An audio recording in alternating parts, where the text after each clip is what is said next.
Bien, sean bienvenidos a este nuevo video en el que vamos a hablar acerca de la web, los tipos de web, un poco de la historia de la web y también sobre los estándares web. Sin nada más que agregar, vamos a comenzar con el video.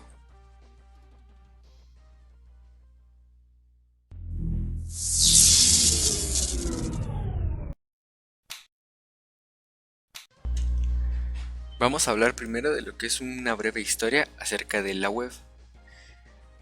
Para hablar de la web hay que remontarnos hasta 1969, cuando el Ministerio de Defensa de los Estados Unidos crea la primera red que interconectaba universidades, a la cual nombraron ARPANET. Posteriormente se fue expandiendo conectando centros académicos y universitarios para que en los años 90 ya habría tenido un alcance global. En 1989 Tim Berners-Lee empieza a trabajar en el Hypertext Transfer Protocol, un protocolo de transferencia de datos al que denominó HTTP. Para 1991 el mismo Tim crea la primera página web de la historia. La idea era sencilla, era entrelazar páginas entre sí que tuvieran contenido de texto e imágenes. Para 1993 empiezan a surgir las primeras web comerciales, como por ejemplo tenemos la página de IMDb, que actualmente aún sigue en funcionamiento, y la primera página de MTV. Para 1994 Tim abandona su antiguo trabajo y se dedica a fundar el World Wide Web Consortium, o el W3C, que se encarga de gestionar y administrar los estándares web. Hay que tener muy en cuenta este dato porque nos va a servir para más adelante. Para 1995 empieza los navegadores web. Microsoft por su parte sacó Internet Explorer y para hacer competencia a esto, Netscape lanza su navegador, que posteriormente se terminaría convirtiendo en el proyecto y la fundación Mozilla, que terminaría siendo Firefox que conocemos en la actualidad. Para este entonces empiezan también a salir los primeros buscadores y para 1997 empiezan a salir los más famosos, que sería Yahoo o Google. Vamos a hablar de los tipos de web. Vamos a empezar con la web 1.0.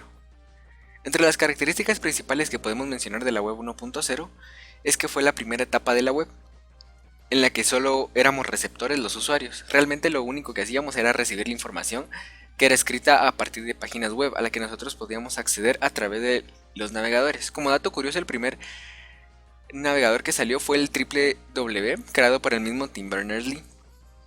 El diseño y el contenido van juntos.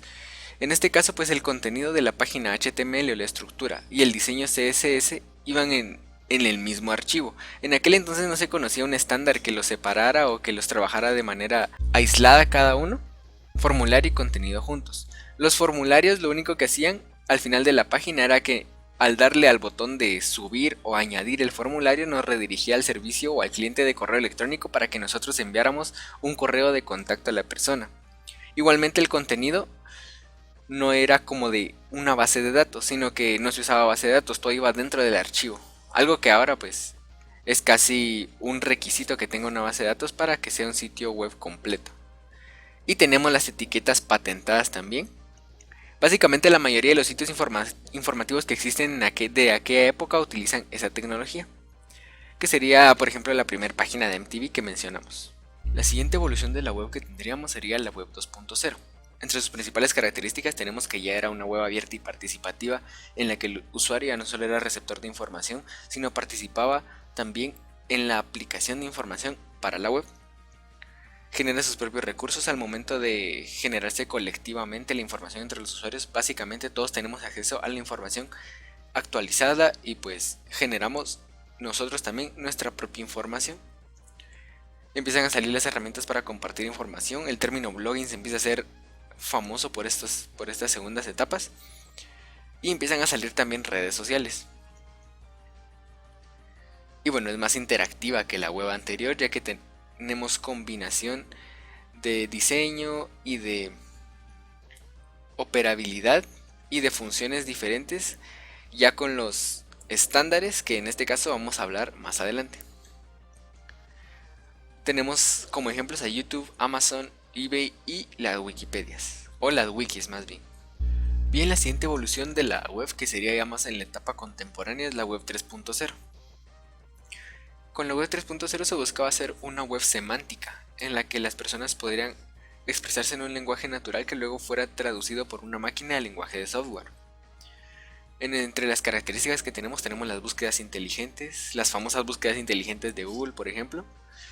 Es más rápida, realmente se busca eficiencia en los navegadores. Contenido libre, tenemos contenido liberado y que podemos acceder a él a partir de cualquier dispositivo que tenga cualquier sistema operativo y que cuente con un navegador web, obviamente.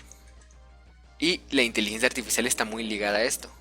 La inteligencia artificial es la que está ligada también a las búsquedas por voz de Google. Los ejemplos de sitios que tenemos estos sitios que realmente no son tan conocidos, pero voy a explicar un poco qué son. Sapien es una red social alternativa a Facebook, alternativa a Instagram o cualquiera de estas redes que está centralizada, pero en este caso esta está descentralizada. Es una buena alternativa para poder ver noticias y cuestiones de este estilo.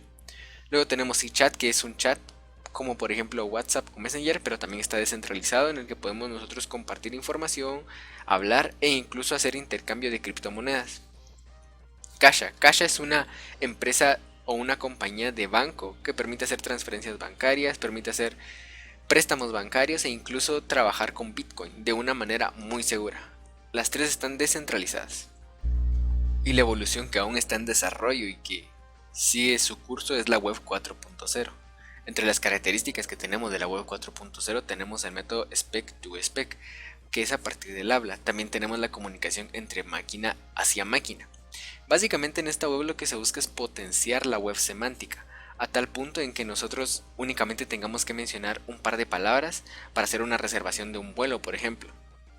Tenemos tecnología vestible, que va acompañada a partir de la inteligencia artificial también para medir datos del usuario, como por ejemplo la temperatura corporal, para hacer una búsqueda y un servicio mucho más personalizado que la web 3.0.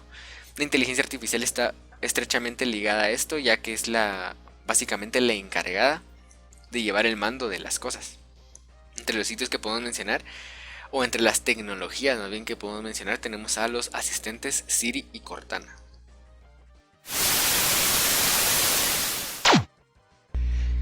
Ya teniendo en cuenta lo que es la web o un poco de la web, podemos pasar a lo que son los estándares web. Bueno, como una pequeña introducción tenemos que son tecnologías creadas para llevar a cabo a la web a su máxima capacidad o potencial. Se basan entre lenguajes web, protocolos y bueno, tecnologías en general que nos permiten que la web sea accesible para cualquier usuario. En este caso su finalidad es exactamente esta. También como función prevé que el hardware y el software trabajen en conjunto para que nosotros podamos acceder a la web sin ningún problema. Es lo que se conoce como interoperabilidad. Los estándares web son gestionados por el W3C o World Wide Web Consortium, que fue fundado por Tim Berners-Lee en 1994. Este es un dato importante que también mencionamos durante la creación de la web, que ahora lo vamos a ver más detallado. Desde 1996 cuenta con más de 110 estándares que se van creando más y aprobando más hasta la fecha. Para hablar un poco sobre la historia de los estándares web vamos a remontarnos a 4 fechas importantes que yo consideré las más primordiales. Primero en 1995, que fue uno de los eventos más importantes, que fue la guerra de los navegadores. Microsoft y Netscape habían sacado sus respectivos navegadores, en este caso teníamos el Microsoft Internet Explorer y el Netscape Navigator. Empezaron a crear funcionalidades nuevas en lugar de solucionar problemas que ya tenían las funcionalidades existentes, y por ende empezaron a crear problemas al momento de desarrollar páginas web para los programadores de aquel entonces. Posteriormente a esto empezaron a salir páginas web duplicadas, es decir que para una misma página web debían programarla de dos maneras distintas para que estuvieran disponibles en un navegador y en otro, o al final de cuentas no estar disponible en uno de los navegadores, lo cual hacía que la web fuera poco accesible. Un año antes, en 1994, el señor Tim Berners-Lee había fundado el World Wide Web Consortium, que con el apoyo de DARPA y CERN se encargaba de gestionar las recomendaciones, que en aquel entonces eran recomendaciones acerca de cómo debía ser una página web o qué reglas debía seguir. Sacó documentación para HTML 4.0 y las primeras 2 versiones de CSS. Realmente nadie conocía la World Wide Web Consortium, pasaba desapercibida para todos los usuarios, entonces fue hecha a un lado, la verdad nadie le prestaba atención y la guerra de los navegadores siguió. Hasta años más adelante, en 1998, un proyecto o la idea de WASP, que era un grupo de desarrolladores en conjunto con diseñadores web, se unieron para crear esta asociación, podríamos decirle, que se encargaba, o la idea principal que tenían era promover no como recomendaciones sino como estándares las ideas de Tim Berners-Lee, porque así iban a poder conseguir el apoyo de Netscape y Microsoft para implementarlas de una vez por todas.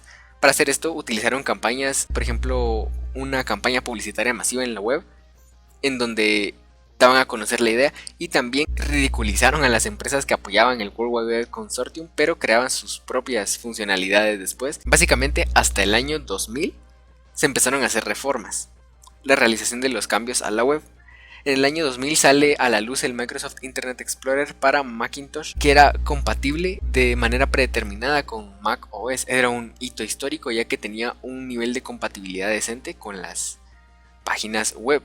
Entonces se convenció también a Netscape con su Netscape Navigator de promover hacia otra fecha el lanzamiento de su nueva versión para que pudiera resolver bien los problemas de compatibilidad y que pudiera estar accesible a la web.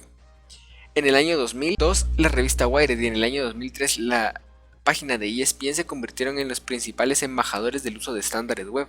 Ya para este entonces los estándares web estaban impuestos y las personas que querían crear una página web debían regirse a ellos para que la web fuera accesible para cualquier persona en general. Bien, ahora vamos a pasar a hablar acerca de algunos estándares web que tenemos en la actualidad. En este caso voy a enumerar 5 que yo consideré los 3 más importantes, y bueno, algunos otros que también no son tan importantes pero tampoco pueden pasar desapercibidos como estándares. El primero de ellos en orden que tendríamos sería HTML, que es un lenguaje de etiquetas o es un lenguaje de marcado, o en resumidas palabras es un lenguaje de estructura, ya que nos permite definir la estructura en las que va a ser expuesta nuestra página web. La estructura es como la espina dorsal de una página web, nos va a permitir definir cómo queremos que aparezca cada elemento de nuestra página. De la mano va CSS, que es un lenguaje de diseño. Es un lenguaje que nos va a permitir darle propiedades de colores, propiedades a las imágenes, efectos a nuestra página HTML para hacer una página amigable a la vista de los usuarios. Y también de la mano vamos con JavaScript, que es un lenguaje de programación o de comandos. Es un lenguaje que nos permite crear funcionalidad a nuestra página para hacer una página dinámica e interactiva en pocas líneas de código. Son los 3 principales, pero también tenemos los Scalable Vector Graphics, que son vectores conocidos así, o imágenes de vectores. Estas imágenes son basadas en no píxeles, es decir que siguen el principio de no utilizar píxeles para mostrar las imágenes, sino son imágenes basadas justamente en vectores. La principal característica de estas imágenes es que no importa dónde la pongamos, jamás va a perder la definición. También tenemos XQuery, que es un lenguaje de datos que puede ir de la mano junto con los 3 peldaños principales que mencionamos, que es un lenguaje de datos. Es un lenguaje que nos va a permitir manipular o consultar datos de un archivo XML o de una base de datos. Y eso ha sido todo por el video de hoy. Espero les haya gustado y les haya servido la información. Yo soy Daniel, nos vemos hasta una próxima ocasión. Adiós.